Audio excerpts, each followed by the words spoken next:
ನಮಸ್ಕಾರ ಸ್ನೇಹಿತರೆ. ರಾಜ್ಬಿ ಶೆಟ್ಟಿ ಮತ್ತು ಪ್ರಜ್ವಲ್ ದೇವರಾಜ್ ಅಭಿನಯದ ಬಹುನಿರೀಕ್ಷಿತ ಕರಾವಳಿ ಚಿತ್ರದ ಟ್ರೇಲರ್ ಬಿಡುಗಡೆಯಾಗಿದೆ.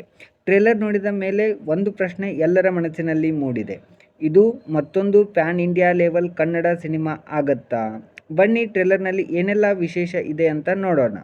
ಮೊದಲನೇದಾಗಿ ಟ್ರೇಲರ್ನ ವಿಜುವಲ್ ಕ್ವಾಲಿಟಿ ತುಂಬ ರಿಚ್ ಆಗಿದೆ.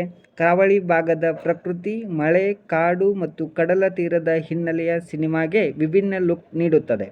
ಮೊದಲ ಫ್ರೇಮ್ನಿಂದಲೇ ಇದು ಸಾಮಾನ್ಯ ಕಮರ್ಷಿಯಲ್ ಸಿನಿಮಾ ಅಲ್ಲ ಎಂಬ ಭಾವನೆ ಮೂಡುತ್ತದೆ. Dark tone, intense background score ಮತ್ತು ವೇಗದ ಕಟ್ಗಳು ಕುತೂಹಲವನ್ನು ಹೆಚ್ಚಿಸುತ್ತಿವೆ. ರಾಜ್ಬಿ ಶೆಟ್ಟಿ ಎಂದಿನಂತೆ ತುಂಬ ನೈಸರ್ಗಿಕ ಮತ್ತು ಗಂಭೀರ ಪಾತ್ರದಲ್ಲಿ ಕಾಣಿಸಿಕೊಂಡಿದ್ದಾರೆ. ಪ್ರಜ್ವಲ್ ದೇವರಾಜ್ ಕೂಡ ಹೊಸ ಶೇಡ್ನಲ್ಲಿ ಕಾಣಿಸುತ್ತಿದ್ದು, ಇಬ್ಬರ ನಡುವಿನ ಪಾತ್ರಗಳ ಸಂಘರ್ಷ ಚಿತ್ರದ ಪ್ರಮುಖ ಆಕರ್ಷಣೆಯಾಗಬಹುದು ಎನ್ನುವ ನಿರೀಕ್ಷೆಯನ್ನ ಮೂಡಿದೆ. ಸಪೋರ್ಟಿಂಗ್ ಕಾಸ್ಟ್ ಕೂಡ ಕತೆಗೆ ಬಲ ನೀಡುವಂತೆ ಕಾಣುತ್ತಿದೆ.